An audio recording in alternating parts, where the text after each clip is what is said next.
Hi there, welcome to Transcona Trailer Sales. Today we'll be walking you through your 2024 Wildwood 28Dbud.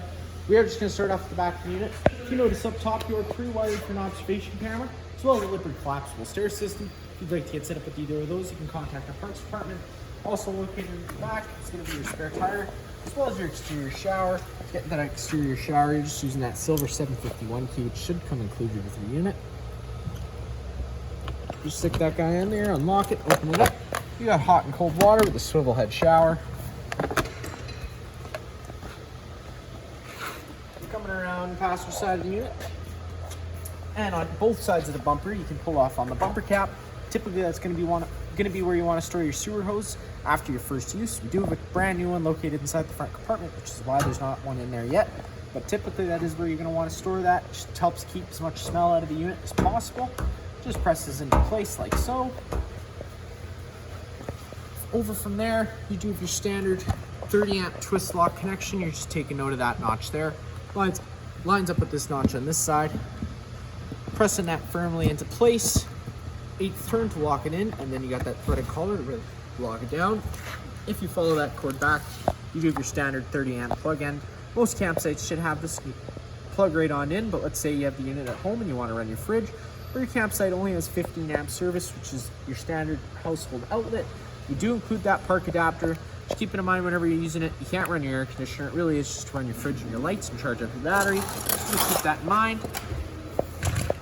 Over from there, you do get your city water connection. So if you're out of site for service, you can thread a garden hose in there, turn it on. It's going to pressurize all those lines without the need to run your water pump. Then you got your 2 cable satellite inlets, and then you do have your black tank flush. Whenever you're using this, it's just for if you're noticing false monitor panel readings or just an odor around the unit. It's very important whenever you use this, you read the caution sticker. Your sewer hose has to be connected and your black tank has to be open. Reason being, if you're pushing pressure inside the tank and the pressure's got nowhere to go, it could expand the tank to the point of cracking. And because we're going over that, right down here, twisting this sewer cap off, taking note of those ears there. Your sewer hose are gonna have the same ears. Lock them into place. Clicks into place. You're all locked in. You got your gray valve and your black valve. You always want to empty that black valve first. It's going to be your dirtiest water filled from your toilets. Then you come behind that with your gray valve, which is typically a little cleaner water filled from your sinks and your showers. You got your 2 low point drains right here beneath the floor. You got 2 valves, drains your hot and cold water lines. If you're leaving the unit for a while, don't want water going stale or stagnant, it's the best place to do it. Now you got your stabilizer jacks. They do work the same in all 4 corners. I'm just going to show you. So you do have your travel lock. Whenever you're driving, always making sure you do hook this into place in case there were to be a failure of any sort. You don't have to worry about dragging that jack behind you when you're traveling down the road, causing more damage. So unhook that guy. I'm going to be using a drill in this demonstration just for the process of the video, speed things up a little bit. Whenever you're using a drill, always being very mindful of how much torque you're going to put onto that. So you're going to want to put your drill into forward mode, run this foot down. At that point, you're going to see this little arm here. You're going to pull that out of that there, let that foot run down to the ground, holding this in while holding your drill in forward mode. Now the idea behind this is you want to have this arm as straight, as close to 90 degrees as possible. So that's not going to be it there, so you can back it off. Put one more hole down.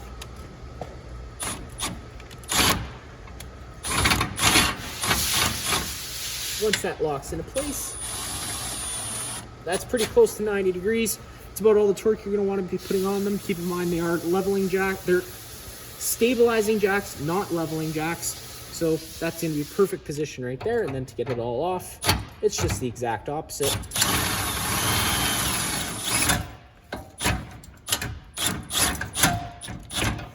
Making sure that's in there like so, clipping it back into place and you'd be all done.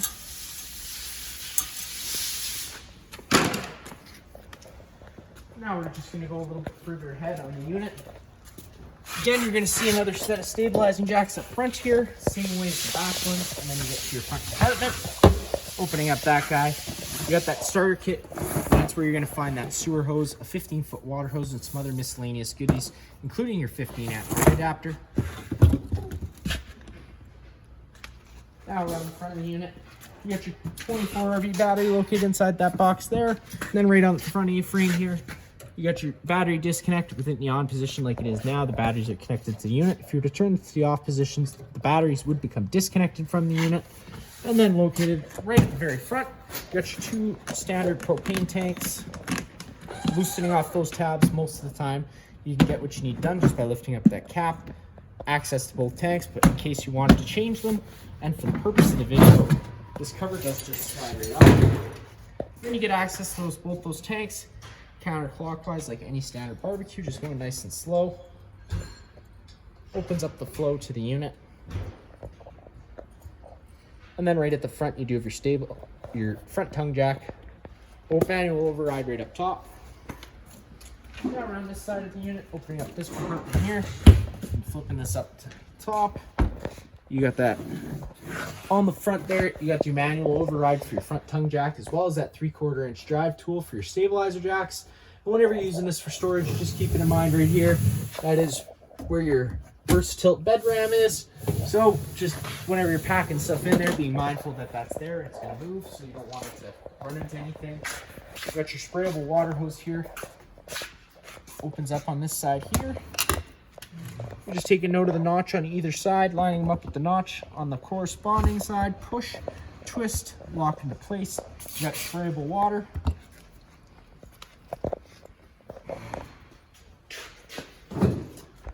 Now in this compartment right next to your sprayable water hose, flipping this guy open, letting it fold down.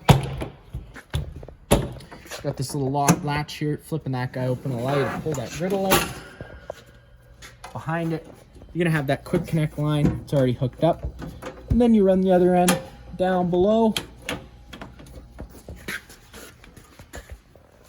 Picking this guy up here, you're gonna run it to the side where there's the most access.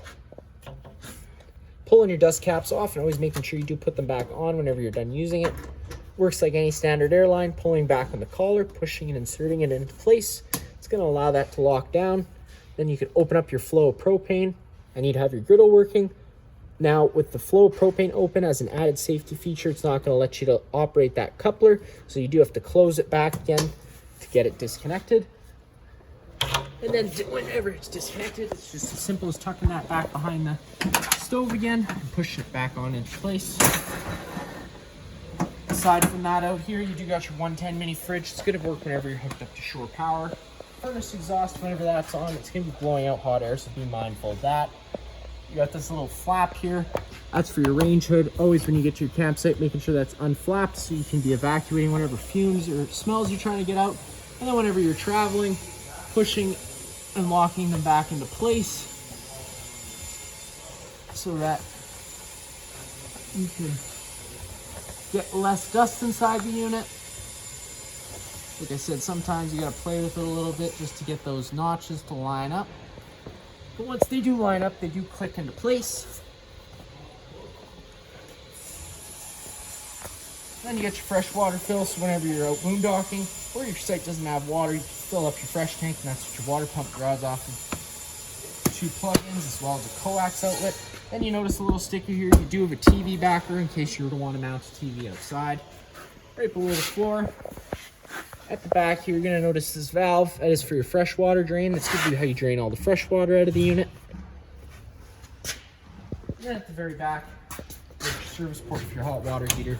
Really only a couple things you need to worry about here. You got a power switch, then you got your pressure relief valve. Now, if you've had a camper before, typically they've had tanked heaters, so you have bypass valves behind them. When it comes time to winterization, you're having to turn those over because you don't want to run antifreeze into it. Now this is going to be the complete opposite. You do run antifreeze through this system, of course with it being off. And then once you're done your winterizing process completely, cracking your pressure relief valve, leaving it cracked open for the duration of winter, so that way when that antifreeze expands, it has a place to go instead of expanding and cracking a coil. Now to take the step on inside, you just take your assist handle, pushing it up, holding it 90 degrees, it's going to lock into place. That'll allow you to open up your door. Opening up the door all the way, it'll let you give you access to pull that blue tab, start folding your stairs out. You got adjustable feet, so you can have nice and level stairs for your campsite needs. You're just having to push the silver buttons and line them up in the corresponding slots, just making sure you have the same amount of slots on each side. And you can take a step on inside. First thing you notice off on the left is that fire extinguisher. Pretty simple, just like home. Pull the pin and shoot. Up on the wall, you got your main kind of control panel area. Dimmer switch turns on all the main living space lights by tapping it. Pushing and holding it will allow those lights to go bright to dim, and wherever you let off is where they'll stay. Next, you got some awning light, and then you have some accent lighting behind the slide out. And then you got your water pump switch, turning that on draws right out of your fresh tank. And then you got your monitor panel system up top. Hitting the button gives you the corresponding level. Next, you got your slide out operation switch. So before you ever run your slide out, always making sure you know what's on either side of the slide, inside and out. The reason I say that is sometimes things inside you can tend to shift. So just making sure you don't have anything caught between the slides before you run it. And then of course on the other side of the slide, making sure you have enough room for it. Pushing and holding out button, the slide out's going to start making its way out. And once it is hit its full extension, you're going to hear the motors wind up and click, and that's when you can let off the button. Unfortunately today, just due to space, we can't get it all the way out. So that is right there, about as far as I can go with that. Next, you do have your awning. Pushing and holding that out, awning's going to start rolling its way out. Once you're at full extension, you're going to see the back of the metal tube and a little flap hang down.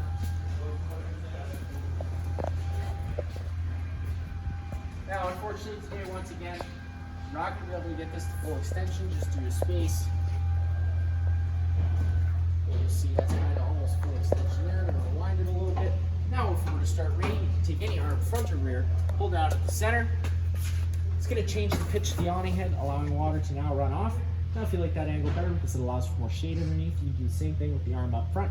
Just making sure you do push those arms back to straight before you try and bring the awning in. That way you don't run the risk of bending anything. And whenever you have your awning out, always keep an eye on the wind speed because it doesn't take much to either tear the fabric right off the wall or bend your arms. And then to bring it in, pushing and holding the in button, the awning's going to automatically start rolling its way in. Once the arms contact the side of the trailer, the motor will automatically cut out. Up top, you got your solar controller. Now there's a bunch of different settings you can get into. It gets pretty in depth. I'm going to recommend going over the owner's manual for setting all that up, but we do currently have it set up for your basic charging needs. If there's sun outside, it's going to be applying a charge to that battery. Now we'll take a step into the bedroom first, opening up that door. Light switch on the left. You got your VersaTilt bed control right up above it. Push and hold the up button. Bed starts making its way up. Push and hold the down button. Bed starts making its way down. Storage all around. TV mounted on the wall. You do have sleep app access on both sides of the bed, as well as charging and plug-ins.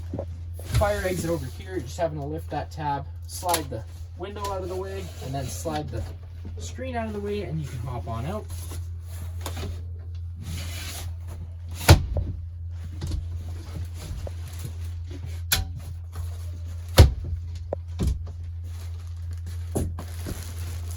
Right up above my head, you got coax cable, another plug-in in case you ever want to plug in any sort of DVD player.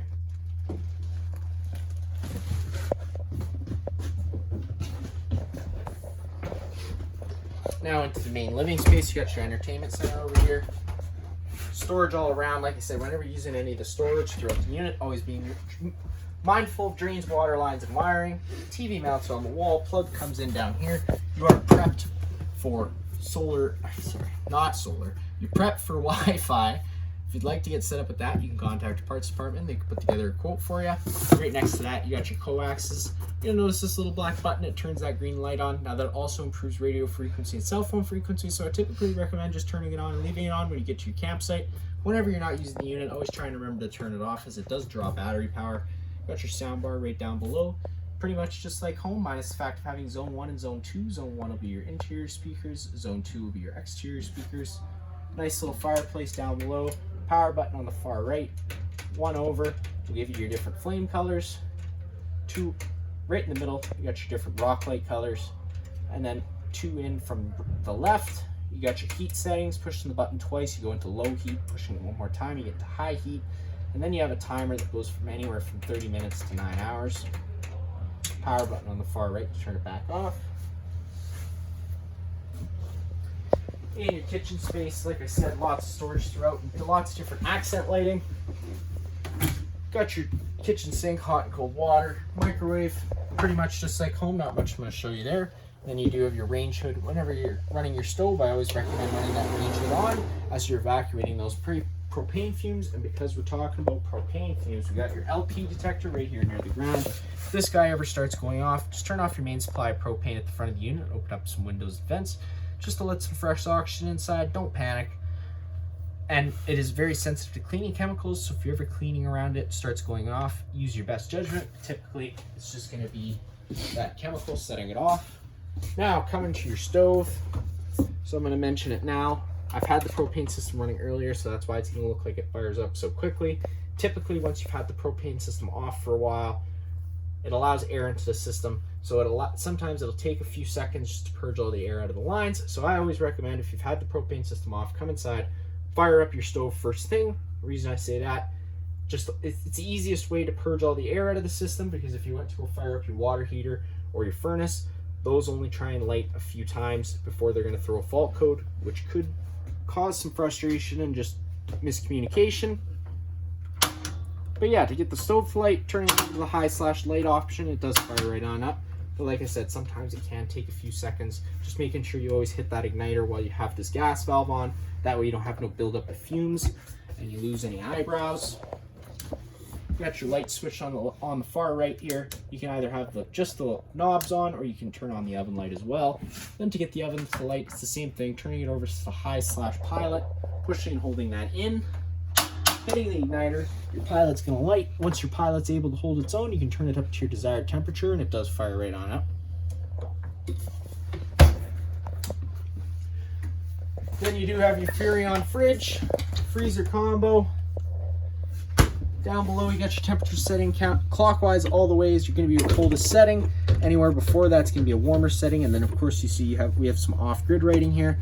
That's just telling you the most energy efficient setting to have it on whenever you're on battery power. Charcoal filter on the left. That's just to help with some fridge odors. Of course, again, contact your parts department and they can get some fresh ones in for you. Right down below that is going to be your fuse/breaker panel. Whenever you have a breaker trip, it's going to sit in the middle, so you do just have to turn it off and then back on again to reset it. And whenever you have a fuse, it's going to be on the right. Inside this pantry, nice, lots of room. It does have a light inside there, again, just on its own center push button. And then right down below, you're going to notice there's 4 screws holding that panel in. It's an antifreeze inlet sticker there. That is where you get access to your water pump for winterization. Now, kind of the coolest feature of the unit, you got your Versa Lounge, they call it. So right now, we currently have it set up for a sectional with a smaller seating area. And it is as easy as pulling these cushions out of the way, taking this, lifting it up. You're going to see it's got 2 legs. They just sit beside stake pockets. So you can find the stake pockets on this side. Whenever you're inserting the back foot, always making sure that you're not going to puncture that couch. Set that down. And then you could take your cushions and have yourself a bigger seating area for eating once again.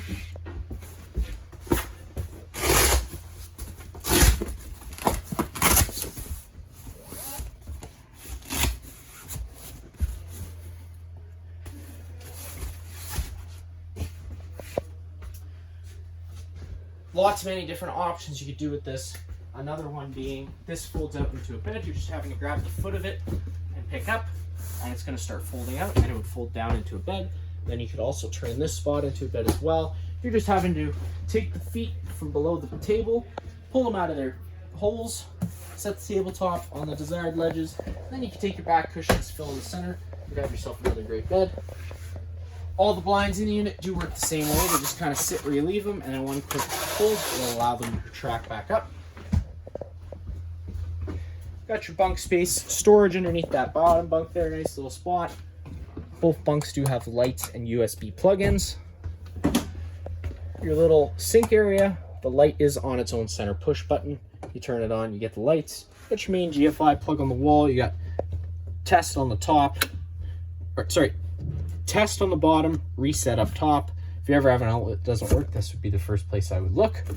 And then you got your thermostat Before we go over the thermostat, I'm just going to let you know that whenever you're using your air conditioner or the fan setting, you can either run these levers open, in which case it's going to dump all its air into this main living space, or you can close them up and it's going to move all its air through the ceiling ducting we have throughout the unit. And then of course the furnace runs all its air through the floor ducting we have throughout. Back over to the thermostat. First, click it once, illuminates itself, click it again. You're going to get into your different modes. Before we go into the modes, I'm going to go over the fan setting. Click it twice, you can go into the fan. You can either go on high or low.